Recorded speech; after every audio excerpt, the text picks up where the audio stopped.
digital inclusion is critical. In fact, according to WEF, about 15% of global GDP is based on the digital economy. And, if it's 15% now, by 2025, it should be about 25%. So there's this rapid shift. The challenge is that we still have 1.7 billion consumers and hundreds of millions of micro and small enterprises like yours, Scott, that are potentially not part of it. You're definitely part of the digital economy, but unfortunately, many aren't. We have 60 million or so right here in our region. So there's a real cost, at the macro level, and then we can talk about it at the micro level. At the macro level, a 1% increase in electronic payments, in which you need to have access, brings $67 billion more GDP. Just a 1%, $67 billion. And, the benefits accrue to so many, just in the Middle East and North Africa, if we were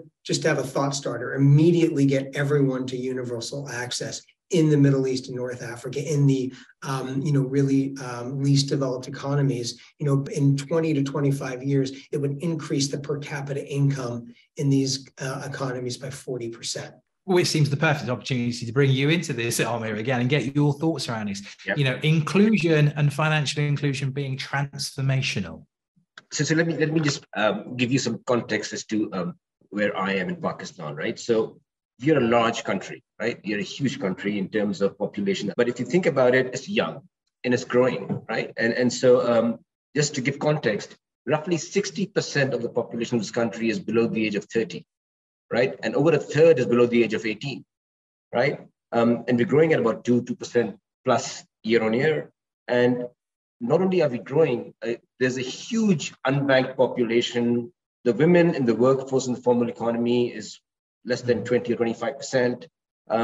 It's a hugely cash-based economy. Now you put all those 4 or 5 ingredients into the mix, you can kind of see as to how and why financial inclusion and followed by capital or credit is going to be so essential at every stage or at every segment of the country, be it small and micro businesses, be it agriculture, and you name it. So that is the scale or the prize or the opportunity out there. And that's what we at our bank are trying to figure out over the last many years to get to. And interestingly, if you just look at the last 4 or 5 years as a bank, HBL, we have, as of last count, 32 million customers, right? And about 4 or 5 years ago, that number was close to 10 or 11 million customers. So we put up more than 3 times the number of customers on our balance sheet, so to say, in a matter of less than 5 years.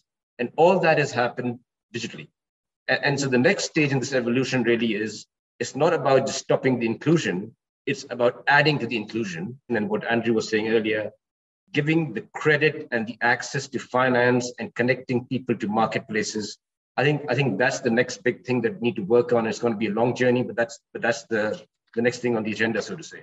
Andrew, I'll bring you back in as well, because I find it fascinating as well. One of the real opportunities here is, Amir's talking about Pakistan, we look at Saudi Arabia. We've got a big young population who are ambitious and who flock to these tools if we can give them this kind of access. So there's this ambition that's waiting there to be realized. I really just wanted to get your thoughts about Visa's role in helping that young population of entrepreneurs and business people achieve those ambitions. Yeah, so I think you're talking about the role of, it's not just Visa's role, but we work in an ecosystem, right? We have a partnership model, and we don't get anything done without working with our partners.